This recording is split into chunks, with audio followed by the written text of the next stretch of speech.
किसान भाइयों, एक तरफ तो दिन प्रतिदिन पेट्रोल और डीजल की कीमतों में इतनी ज़्यादा मात्रा में बढ़ोतरी हो रही है, तेल की कीमतें आसमान को छू रही हैं।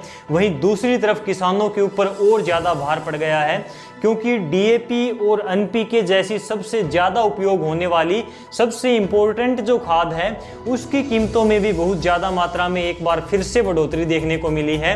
डीएपी और एनपीके की कीमतों में कितनी बढ़ोतरी हुई है, अब ये खाद आपको कितने की मिलेगी, इसके बारे में आज के इस वीडियो में हम बात करेंगे। तो चलिए स्टार्ट करते हैं।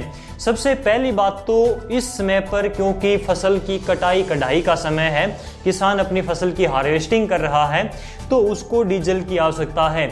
दूसरा, इस फसल की कटाई के बाद में वो अगली फसल उगाएगा, तो उस जमीन में सिंचाई के लिए उसको डीजल की आवश्यकता होगी और उस खाद की आवश्यकता होगी। तो ऐसा करके तेल एक तरफ महंगा है, दूसरी तरफ खाद भी महंगी हो गई है, तो किसान के ऊपर दोहरी मार पड़ेगी, उसकी जेब के ऊपर दोहरा भार पड़ेगा। तो ऐसी कंडीशन में इस समय पर आकर तेल की कीमतों में बढ़ोतरी होना, खाद की कीमतों में बढ़ोतरी होना सबसे दुखदायक है, पीड़ादायक है। इससे खेती के ऊपर खर्च बढ़ेगा, खेती के ऊपर इससे लागत ज़्यादा आएगी। तो चलिए आज की ये रिपोर्ट देखते हैं। पहले से ही महंगाई की मार झेल रहे किसानों को एक और झटका लगा है। भारत की प्रमुख सहकारी संस्था Indian farmers fertiliser cooperative limited यानी कि इफ्को ने डीएपी और एनपीके की कीमतों में बढ़ोतरी कर दी है। सबसे अधिक इस्तेमाल होने वाले खाद में से एक डीएपी की कीमतों में 150 रुपये की बढ़ोतरी यानी कि वृद्धि की गई है। किसान पहले से ही डीजल की बढ़ती कीमतों से परेशान है, अब उन्हें खाद भी अधिक दाम देकर खरीदनी होगी। इससे कृषि लागत में काफ़ी इजाफा होगा। इससे पहले भी इफ्को सहित कई खाद बनाने वाली कंपनियों ने उर्वरक की कीमतों में बढ़ोतरी की थी, लेकिन सरकार ने किसानों के हित में निर्णय लेते हुए सब्सिडी की राशि बढ़ा दी थी, जो कि काफ़ी अच्छी बात थी, जिससे किसानों पर बढ़ी हुई कीमतों का बोझ नहीं पड़ा था। सरकार ने बढ़ी हुई कीमतों को सब्सिडी के रूप में जो है उसकी कीमत को कम कर दिया था। पिछले कुछ समय से अंतर्राष्ट्रीय बाजार में खाद और खाद के लिए इस्तेमाल होने वाले कच्चे माल की कीमतों में तेजी का दौर जारी है। रूस यूक्रेन युद्ध के कारण भी ये स्थितियां बनी हैं। युद्ध के कारण खाद की वैश्विक कीमतों में तेजी आई है, क्योंकि रूस से बड़ी मात्रा में खाद का कच्चा माल आता है, लेकिन रूस पर लगाए गए पश्चिमी देशों के प्रतिबंध और सप्लाई चेन प्रभावित होने के कारण कीमत पहले के मुकाबले काफ़ी बढ़ी है।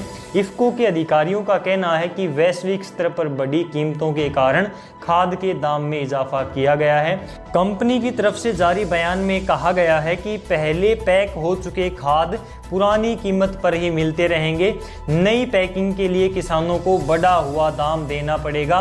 यदि सरकार इसके ऊपर सब्सिडी दोबारा से बढ़ाती है तो इसकी कीमतें कम हो सकती हैं, नहीं तो किसानों को बढ़ी हुई कीमत जो है वो नई पैकिंग जब मार्केट में आएगी तो उसकी बढ़ी हुई कीमत के साथ में आएगी और वो दाम किसान को चुकाना पड़ेगा, यानी कि खाद किसान को महंगी मिलेगी। 150 रुपये प्रति बैग के हिसाब से उसको ज़्यादा देना पड़ेगा।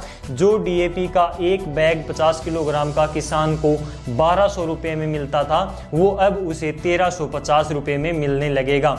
इफ्को ने दाम बढ़ाने का निर्णय तब लिया है जब कुछ दिन पहले ही संसद में रसायन एवं उर्वरक मंत्री मनसुख मंडाविया ने कहा था कि सही कीमत पर खाद उपलब्ध करवाना सरकार की प्राथमिकता है। उन्होंने ये भी कहा था कि सरकार डीएपी पर 2650 रुपये प्रति बोरी सब्सिडी दी जा रही है। सरकार का पूरा प्रयास है कि कीमतों में वृद्धि का भार किसानों पर ना पड़े, इसलिए वह सब्सिडी का पूरा भार उठा रही है।